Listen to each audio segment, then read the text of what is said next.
the sun, the fields are alive. Cheering crowds and the teams collide.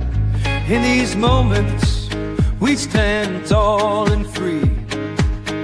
First pride runs deep in me. With every touchdown, we rise and we cheer. Unity and spirit, the heart of the year.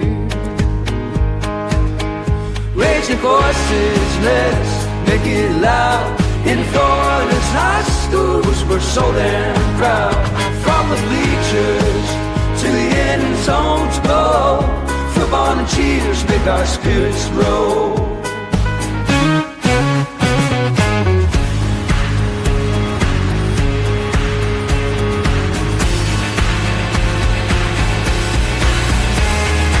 Girls in the game, they're fierce and bright.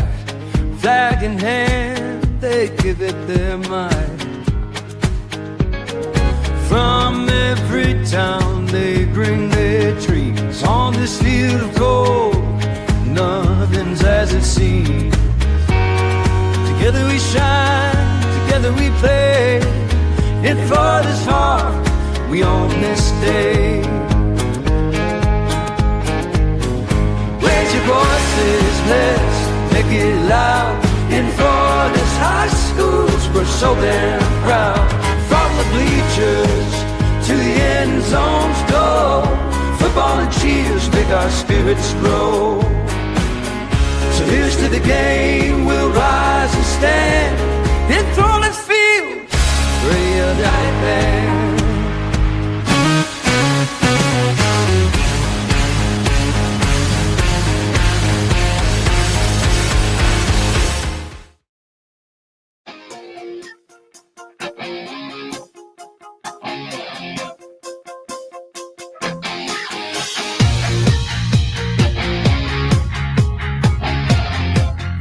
All right, and welcome back here to another edition of the Northeast Florida edition of the Blitz here. Joshua Wilson along here with Christopher Like here as we come to you live here on this Wednesday night here as we get ready for week number 1. And Chris, how you doing, my man? I'm doing great, It's been absolutely interesting last 24 hours. No, absolutely. It was a lot of shows here that we've done here on FloridaHSFootball.com and our FloridaHSFootball.com social media platforms. Hit that subscribe button on YouTube. We appreciate everybody joining us here. And also, if you want to support us, what we're doing here, you can either support us multiple ways. You can send a super sticker or a super thanks through the YouTube side, or you can sign up for a yearly season ticket. You can premium season ticket membership. You can either get the yearly edition or the monthly. Yearly $59.99, monthly $7.99. That's FloridaHSFootball.com/season ticket. And I see Owen Cullen from Trinity Catholic. Hey, join us on the show on the North Central Florida Blitz. That's where we'll really talk about North Central Florida, where Trinity Catholic is at. But we're glad you're watching here as well. So I just want to give you a heads up. That's where you'll hear more about Trinity Catholic and all that on the North Central Florida Blitz coming up at 8:30. And Chris, to set the table, we're going to have Justin Barney from WJXT Channel 4 out of Jacksonville. We were supposed to have him last week. He said he'd make good this week. He had it on the calendar and everything, so definitely got him ready. We'll have him on here in a few minutes here, and I did send him the link earlier, so he should be good to go here and everything. So, but exciting times here. And Chris, how about we let's talk about some Blitz Lines and talk about some of the stuff that has happened in the Jacksonville area as we get going here with the show. And Chris, just looking at some of the stuff that we had here, especially with everything coming out, we've had the projections come out here for the Florida Power Rankings Index, and looking at some of the games this week for the Jacksonville area. I got some interesting ones here, especially with the games that are going to be on the Pick Six that are going to be talked about. I mean, we got some good ones coming up, especially like Ed White Trinity Christian, Newberry University Christian, Oakleaf and Riverside, Mandarin at Creekside, Yulee at Union County, which, by the way, that's in North Central Florida, but we had to put some good games because we have games that we're trying to spread out around, so that's what we're doing here. Providence at Frostproof, that'll be another good one, but that's down in the Tampa Bay area, but we couldn't put it on a Tampa Bay one last night because we had so many good ones for Tampa Bay already, so got to balance it out here. Yeah, you got to balance it out, and these teams do travel, so it is what it is. No, absolutely, and that's the thing. And then, of course, the Sunshine State Athletic Association did start their week with season last week, and one of the big surprises, because it was a forecasted line of 2 between Paxton and West Nassau, according to the Florida Power Rankings Index last week for that, and it was West Nassau just gobbling up on Paxton. They just literally blew them out, and when I saw that score, I'm like, come again. I'm like, I was stunned. So, I mean, just your thoughts on that one, Chris, seeing that score coming up and seeing that West Nassau just literally just blew Paxton out when it was projected to be a good game. Everyone thought it would be projected to be a good game. Yeah, and I was very surprised when I saw that score, and I was like, Yeah, no.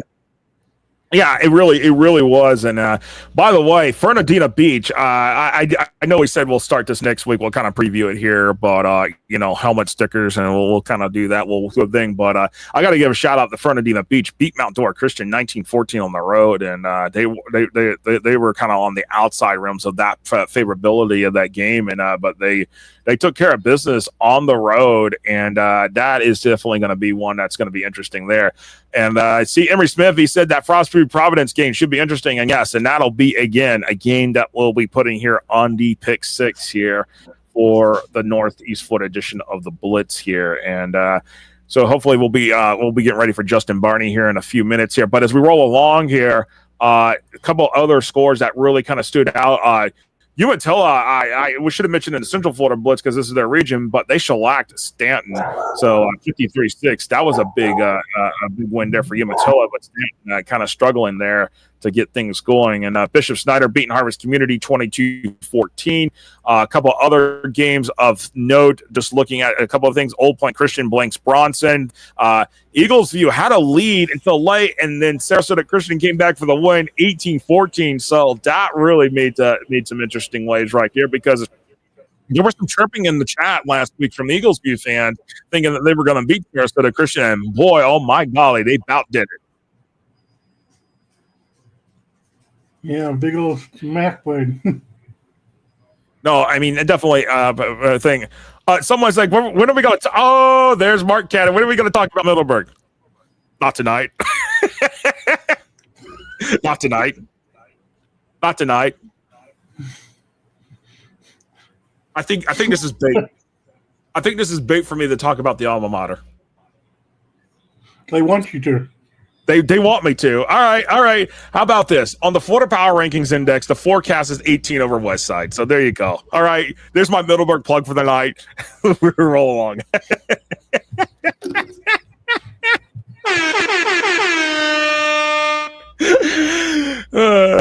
Good fun here. But as I roll along here, talking about just a couple other of the games, there was one game, Interlochen was up 7-6 on Christchurch.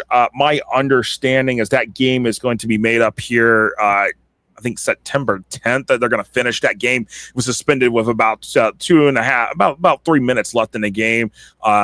Again, 7-6, and honestly, you are quite welcome, Mark Cannon. I'm just glad you're here to be watching the show, so I appreciate it, as we do this here with the Northeast Florida Blitz here, and hopefully we'll be able to get Justin Barney on. But Chris, just looking at this with the Jacksonville area, what are your thoughts here as we look at this in terms of what Northeast Florida? I know last year it was a real struggle for teams to, in outside of Reigns, to get to the state championship game.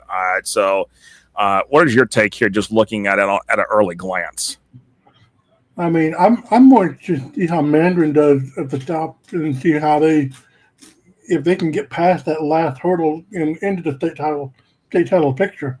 Creekside, another team on the rise over the last couple of years. I want to see how they do, especially with that new program. No, absolutely, and there's some programs that I'm really kind of keeping an interested eye on. I will tell you that 5A District 3, which I said I wasn't going to talk about Middleburg, but here we go.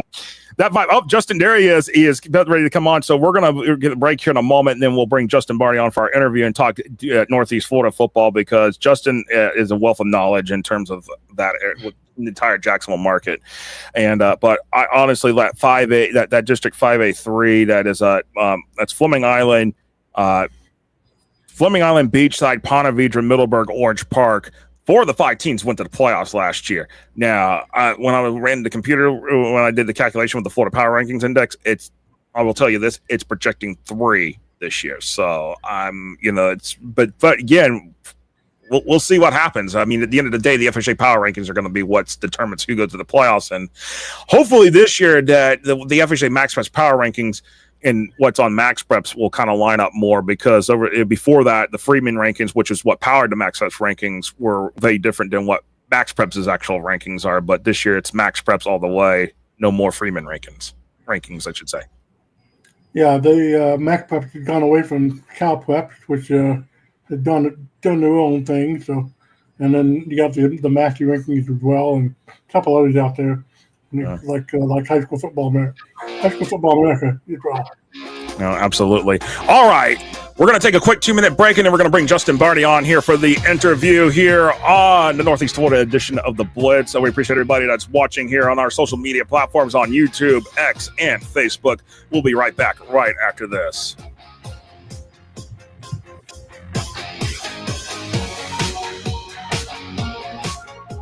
High school sports fans, follow your team live with a free ScoreStream mobile app. Download ScoreStream to get real-time scores, photos, and awesome video. Plus, follow your favorite teams and friends. Get real-time high school sports from ScoreStream.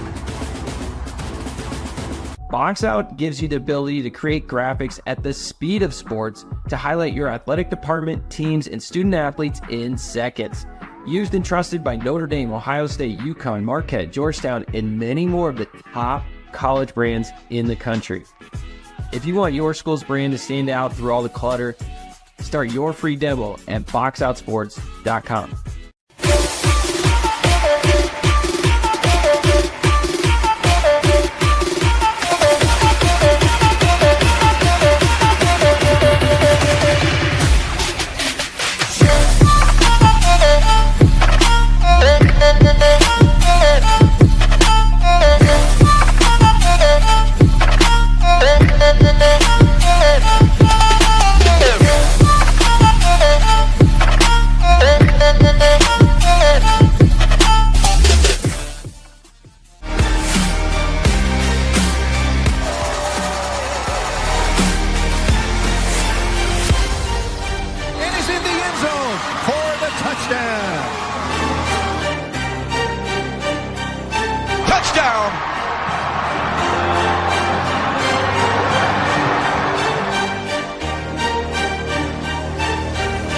Juggled and caught.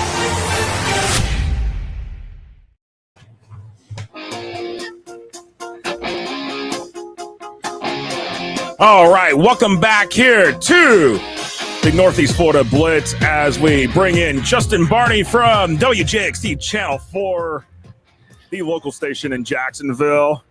I think I got that right after all these years of watching Channel 4 grow up. But Justin has been a pro of covering high school sports and professional sports in Jacksonville it's been gosh, I can go back when I was in college. I remember when he was at the St. Augustine Record as a preps, doing preps and sports there at the St. Augustine Record with the Times Union after that, and now he's been at Channel 4 since 2019. Justin, appreciate you joining us here. I thank you for making the make good on us. I know last week, but this week it's great just because it's week one, and it's really just it's fascinating what's everything's going on. But first, I got to hit on this one, and for everybody, because I know some people are probably going to have questions on it. I think some people are scratching their heads. The whole thing, the debacle with Reigns Miami Central, that just basically wiped the game off the map. Is there any explanation as to what happened? Because I think everybody in the city of Jacksonville and the state of Florida was looking forward to that game. Yeah, everybody in Miami was looking forward to that game, give Miami more bragging rights over a Jacksonville team. But Reigns and Miami Central agreed to a deal for a game back in late May and signed a contract in early June. The game time was August 23rd at 6:30 p.m. I don't know where the disconnect came, but Duval County apparently did not know that game was on a Saturday at 6:30. They thought it was a Friday at 6:30 up until basically 2 weeks before the game, when they gave the ultimatum, say, hey, you either play this game at 2 o'clock on a Saturday afternoon, where some games in Duval County are traditionally played, like Range Revolt, that's played at 2 p.m. on Saturdays. Been some other games in the past that have been played 2 p.m. Saturdays. The high crowd environment type games at Duval County. When the decision from Duval County was made to say, hey, you either change this game to a 2 p.m. Saturday or a 6:30 p.m. Friday, Miami Central balked at that, said, hey, we've had this game scheduled since the middle of summer. Why are you wanting to change it now? We're not going to schedule this. We've already got our plans in place. So it's really, it was on you guys to make good on this, and Range's hands were tied. That decision came from the upper management in the Duval County School District, and that game was decided to be scrapped. Miami Central, I do not blame Miami Central at all for not jumping through all kinds of hoops just because Duval County decided last minute to say, hey, you need to change this game when the game has been set since the summertime. So I don't blame that on Range. They did everything right. I don't blame that on Central for not changing that game. That was just something that came across late in the process from the powers that be above the district athletic director's head in Duval County. And unfortunate, because I think that was the game of the week in our area in a week. Yeah, it's a big bummer because I was looking forward to putting that on our pick 6 for this week for this edition, and then can't do that now because unfortunately. But Justin, just with everything going on, okay, Range, get blown out in the state championship obviously last year. I know that a lot of people are pegging them the potential to make a run back to that title game again. But I mean, just looking at it, Trinity Christian, they came up one game short, last year with a young squad. So I feel like they're going to be in a mix. So who are some of the other teams that that people need to really focus on? I mean, I can name them, but I want to hear from you who we can name from the area that could be that needs to keep an eye on this year. Yeah, Bowles to me is the one that jumps out in 2A. An unceremonious early round exit last year. I think in week 2 of the playoffs was the first time in Matt Toblin's tenure. He was hired in 2019 that Bowles did not reach the state semifinals. They've been in every season under Coach Toblin. So a chance for them to get back there. I think it's their best roster in years. You got Simeon Caldwell, linebacker, headed to Iowa State, linebacker safety hybrid. Naeem Burrows, he's arguably the best receiver in our area. In that conversation with St. Augustine, Samori and Wingo, they've got Corbin Fordham, tight end. He's going to Ohio State. His dad played for the Jaguars. Offensive line, J.J. Sparks, he's going to Miami. Santana Starks, a cornerback. I mean, they've got all kinds of talent on that team. Transfer at quarterback, Jaden Weatherly from Bartram Trail. If Bowles stays healthy, I think they can get over that hump and get into that 2A championship game again. I think we had a conversation this week on our Varsity 4 podcast, who are kind of the ceilings and floors for a lot of these teams. And I think Sponge Franklin and I are in agreement. Bowles and Raines both have the ceilings for state championship game. Bradford as well, and Stark, a ceiling as probably a state championship game with that defense. But once you get into that state semifinal championship round, unless you're in that suburban metro division and you have those chances for those suburban teams to kind of make a run, it's really difficult for area teams here. I think you've probably got 2 realistic shots, being Raines and Bowles, to get into and possibly win a state championship from our area. Absolutely. Chris, you got to... Yeah, I'm looking at Mandarin. They've been knocking on the door. They knocked on the door last year. What's your prospect of Mandarin making a chance to get past that hurdle this year? Yeah, Mandarin is another good one. Yeah, a couple years ago, they made the state championship game and lost to Columbus. And last year, things were set for them to have a blockbuster year. Had a big-time receiver, Jamie French, a 5-star receiver, a 3-year starting quarterback, and Tremel Jones entering the year, and Drake Stubbs, safety, who ended up going to Florida. So much talent on Mandarin. And then right out of the gate, week 2, your quarterback breaks an ankle and completely throws your season into disarray. That ended up pushing a freshman, Knox Annis, into that starting job, quarterback spot. And, as with any freshman quarterback, he was not expected to play a big role until maybe this year. So he learned and had to take his lumps against a great schedule that included an IMG and Bradford and St. Augustine, all those good teams. So a year older, Knox Annis, a year older, Bryson Wright, phenomenal 5-star receiver we've seen a lot on the flag football circuit over the summer. A good defense with Brody Jennings and Tamaj Mitchell in that secondary. I think they've got a good ceiling as well. I just question, they had a lot of graduation losses. They lost guys on defense, really big players on defense to transfer. I question if they can make it through 3 rounds of the playoffs in those regional rounds where you've got Oakleaf, who beat them last year in the playoffs and made a regional final. You've got Nice in there as well. So if you can make it through that region, if you're Mandarin, which I think is not going to be an easy task, then I think you can get to that state semifinal and bang with those guys down there. But I just think that's such a tough region, especially with Oakleaf. Oakleaf to me has got their best season and best team under Christopher Foy. With Jack McKissick coming back at quarterback, Trace Burney at receiver, transfer from Fleming Island. So you've got a lot of things in that 6A Region 1. I need to fall right for Mandarin to make it out of there. Yeah, absolutely. And of course, you mentioned Oakleaf. They'll be at Riverside this week to start the season. That'll be a good game right there. But another team to hit on, some people forget about sometimes, University Christian. You can't discount David Penland III and his squad. Yeah, I love UC. I went to UC, graduated from UC, and they have just, David Penland III. He's a UC lifer. I know him well. He loves that program, extremely invested in it. They've got some guys over the summer that came to the program, and they're a good team, and they're going to bang with Trinity Christian to get out of Region 1A. And can they make some noise? I mean, their game is we know it's going to be Trinity Christian again at some point, be it the second or third round of the playoffs for a right to go to the state semifinals. But again, they're another team that could get in there. And I think it's going to be UC or Trinity Christian to come out of that Region 1 and 1A. And, Trinity Christian last year probably had the youngest team I ever remember them having. And they go 10-4 and reach the state semifinals. Kind of a quiet 10-4 season, but all those guys are back from Trinity Christian from last year's run. UC had some graduation losses, but man, Trinity is back fully stocked for another state semifinal run. Now, and with that said and all that, of course, Newberry will be at University Christian this week. But, one of the things that I know you have hit on it big time, and I want to bring this up here, is the fact that, you've spotlighted a lot of what the coaches pay. And, obviously you see that we have our partnership here with the Florida Coaches Coalition, who has really been advocating in terms of getting coaches pay. I got to say that what your work has done, it has really highlighted a lot of the discrepancies, the issues that are going on. I mean, I noticed that, Clay County, it's, I think the pay, if it's still like this, because I haven't looked at it recently, but I know at one point, the pay was double compared to what was in Duval County. And we're just talking, hey, just a matter of miles there where your stipend is, what do you feel like? Do you feel like that, based upon what's going on, that something can be done here? Because, if coaches haven't had a raise in all these years, eventually we're going to lose some of these guys. I mean, it's been hard to keep coaches around. I mean, the dean of coaches is Berlin Dormany at a private school. Marty Lee just retired not too long ago. So it's like, the coaching vibe in Northeast Florida is getting younger and younger.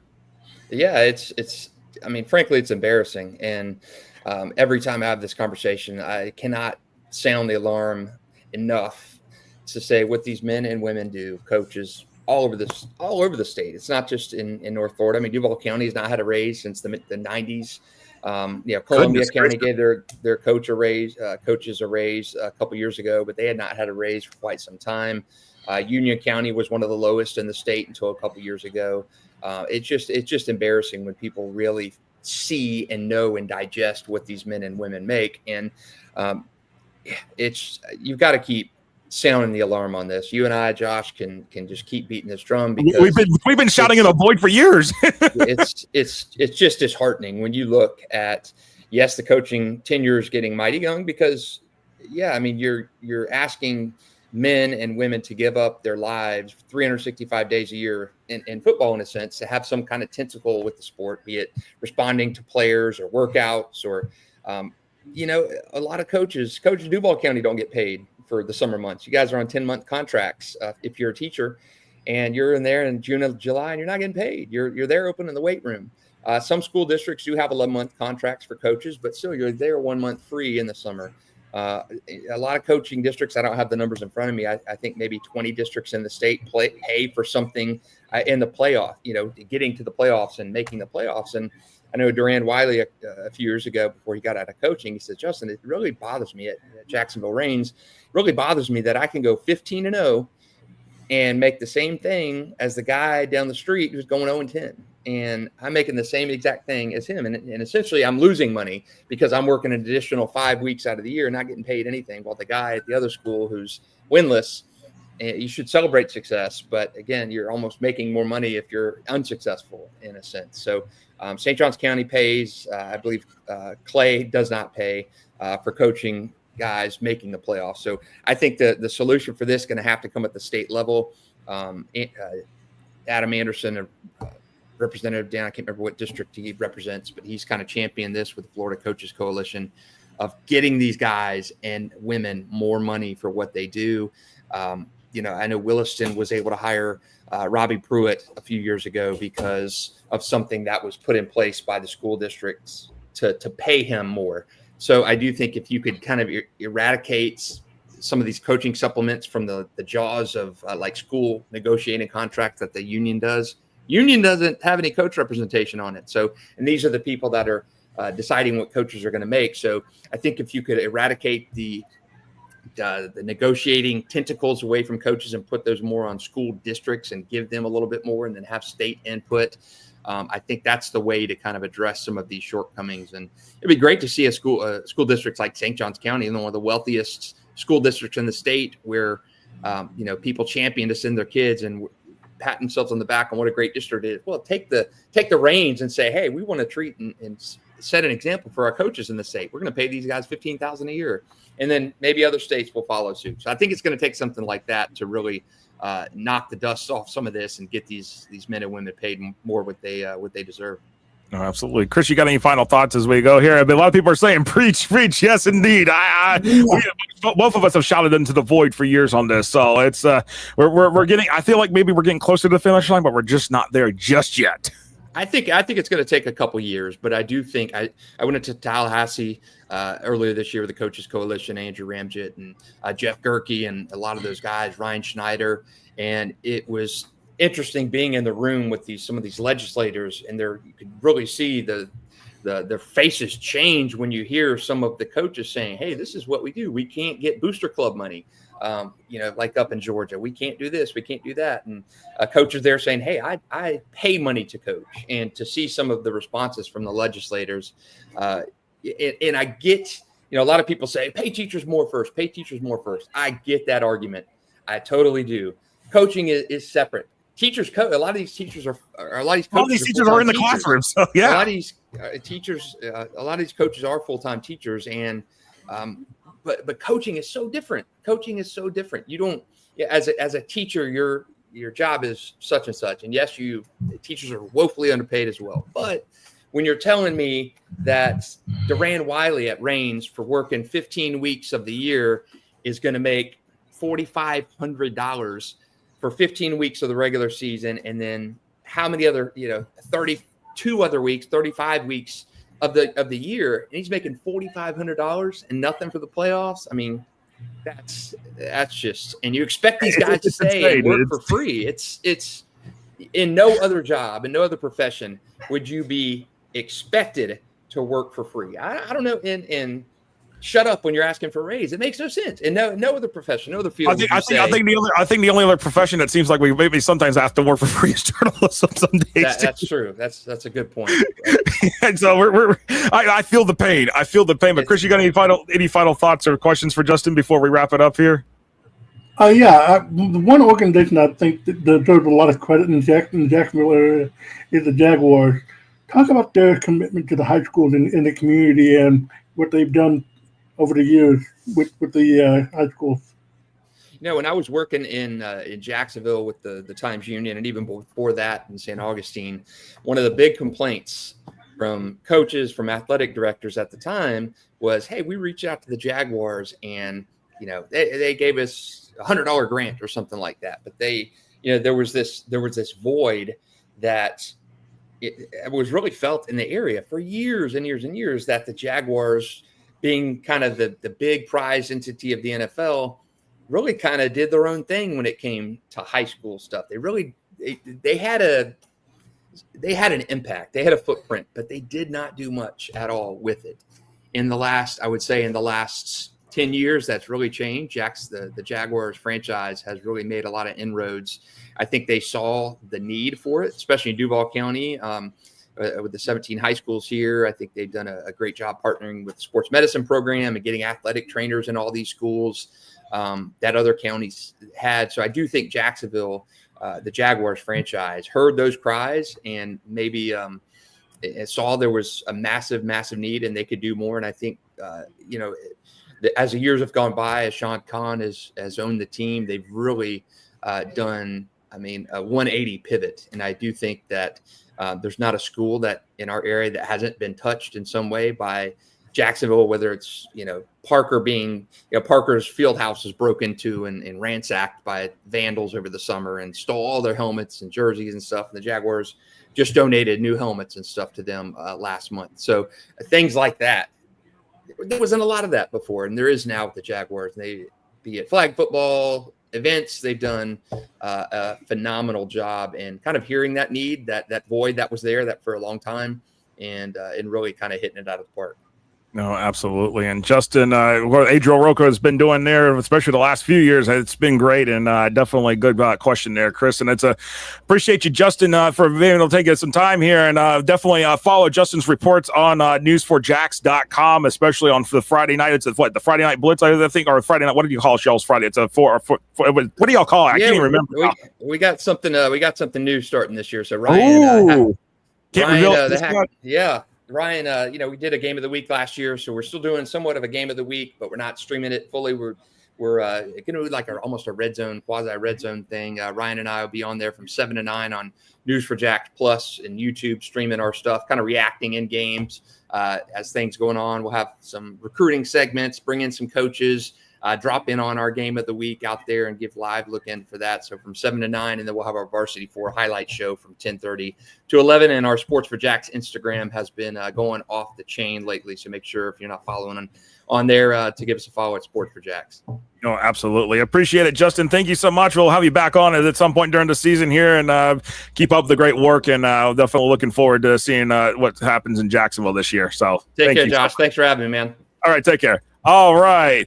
That was Justin Barney from News4Jax, the sports editor here, and for News4Jax at WJXT-TV in Jacksonville. Good segue here, because I'm going to bring up we're once again partnering with the Jacksonville Jaguars with their Whataburger Player of the Week here. And yes, for teams that are in Baker, Bradford, Clay, Columbia, Duval, Nassau, Putnam, St. Johns, and Union counties, for y'all, this is for y'all to take notes on. I'll bring it up in the North Central Florida Blitz as well, but Player of the Week nominations will be starting to be taken early Friday night, starting at 10 p.m. Go through all the way midnight Sunday. So you got until 12 midnight going into Monday morning to submit nominations. We will then submit those nominations over to the Jaguars, look at what the nominations we got, and then the Player of the Week for each week during the regular season will be chosen. The Jaguars Whataburger Player of the Week brought to you by Jaguars Prep Whataburger and also FortHSFootball.com as a partner. So there you go. We will bring this up every week. And you can also message me, coaches, if at FLAHS Football or on one of the FortHS Football platforms on social media for that link each week. You can do that as well. If you don't get the email, I'll be sending out emails as well each and every week regarding that as well. So, Chris, we're kind of the time goes by so quickly with these shows. It's fun, but again, Jaguars Player of the Week. We will also spotlight that Player of the Week each week, as once they release it, Jaguars officially, we'll bring it into our show. So it may be that we don't bring it until like a couple weeks afterwards, but we will definitely be spotlighting those Players of the Week as well, because we'll have a big hand of it in here this year as well. Again, the Whataburger Player of the Week brought to you by Jaguars Prep and the Jacksonville Jaguars. So, all right, let's kind of just roll into this. Fan questions, comments. There's been a lot of comments there. A lot of people were preaching, saying, preach it to Justin about the coach's pay, and I agree. Chris, the coach's pay is definitely one of the big things that is. It's a far cry from what we've seen from Texas and Louisiana and those other states out there, and especially Georgia. They pay their coaches very well. No, absolutely. And of course, a lot of people you can see in the live chat as we have that on the side there. You can see that as we roll along here. And with that said, we're going to take a quick 30-second break here from a message from our partners with the Jacksonville Jaguars and Jaguars Prep. We'll be right back here, after 30 seconds.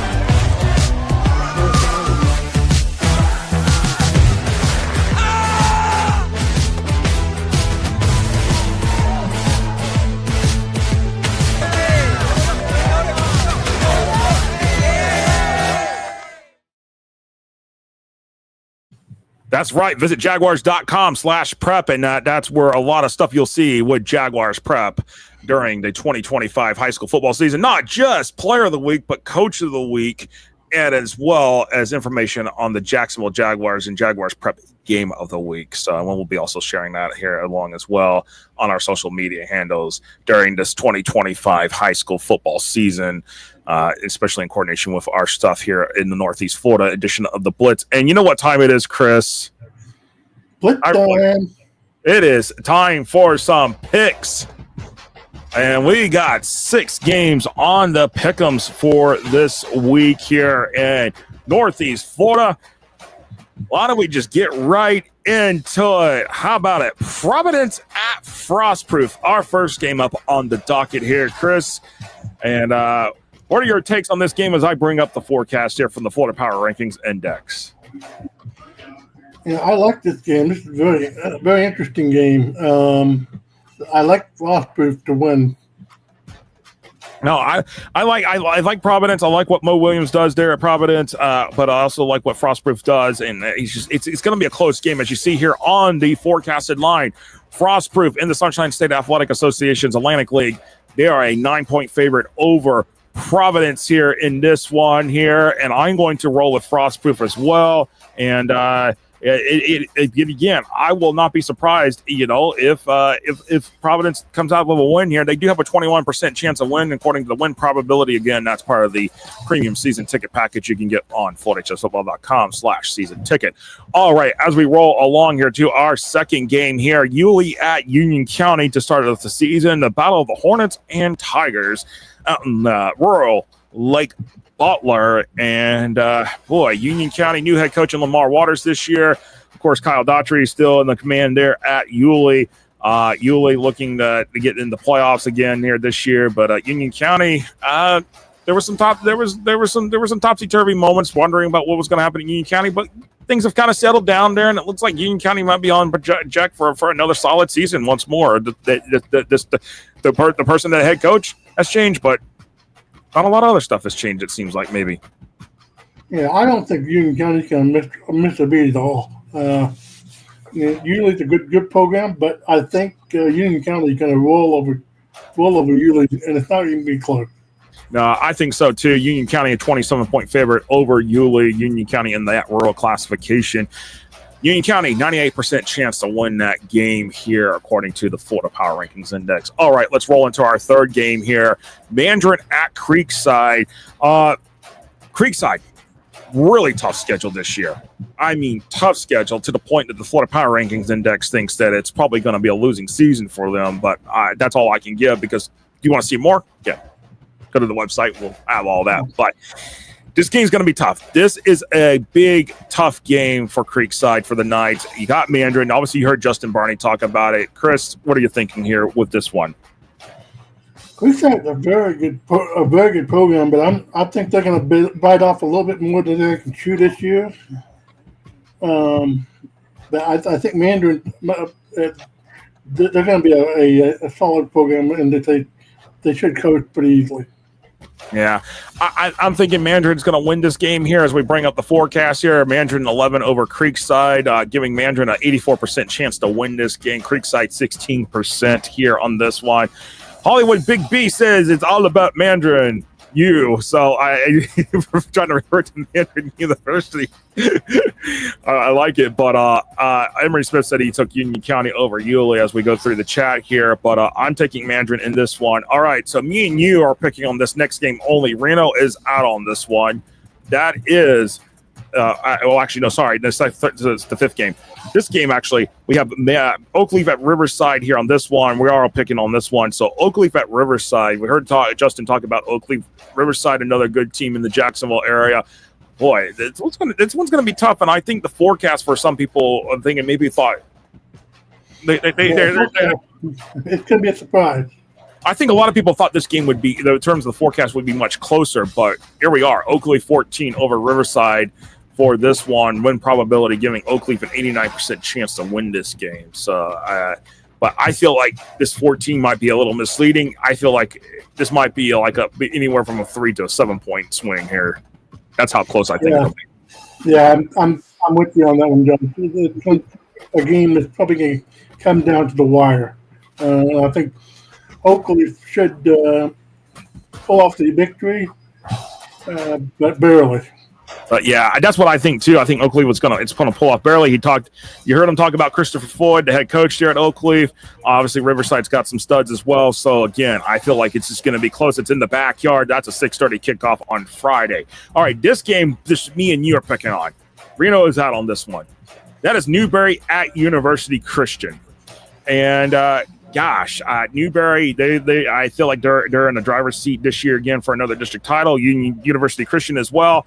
This one's a toss-up, and the forecast, I think, calls for it's 9. Newberry 9 over University Christian, giving Newberry 80% chance to win this one. But I will never discount a David Penland III coach team, and this is where I struggle with this one because I feel like the atmosphere will just be electrified, especially there. Right there off University Boulevard and I-95 come Friday night, 7:30 kickoff. What are your thoughts on this one?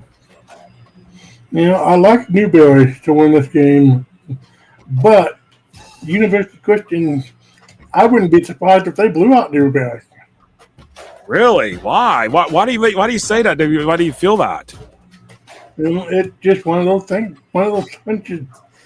Newberry does a great program, but. But yeah, I'm looking at Newberry. I'm torn between this one, but I'm going to go with the computer on this one. I'm going to go with the algorithm. I'm going to go take Newberry on this one, just for the sake of I feel like Newberry is going to have a chance to win this one here. All right, our sixth and final game in our pick 6 here is Ed White at Trinity Christian. I like this game. It's Dean. You got Coach Johnson over there at Ed White, Verlin Dormany, the dean of all coaches, not just in Northeast Florida, but in the entire state. And honestly, this one's going to be a good one. This one was a battle last year between both the Commanders and the Conquerors. But let's see. What's the forecast calling for? Trinity Christian 14 over Ed White. Win probability 89% for Trinity Christian. Ed White at 11%. If it was close as what it is last year, it will not be 14 points. It will be more anywhere from 7 to 10. Yeah, I'm with you on that one, Josh. I think it's going to be closer than people think it is.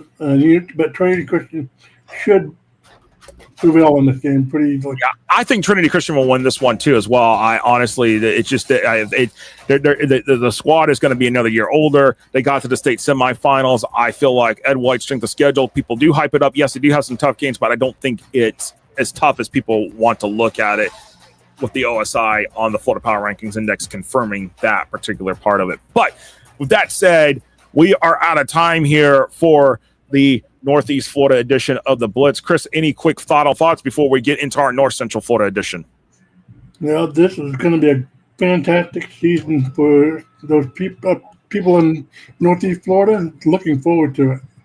No, absolutely. All right, for Christopher Like, I'm Joshua Wilson. We'll see you in just a few minutes here for the North Central Florida Blitz here on FloridaHSFootball.com and the FloridaHSFootball.com social media platforms. See you back here in just a few minutes.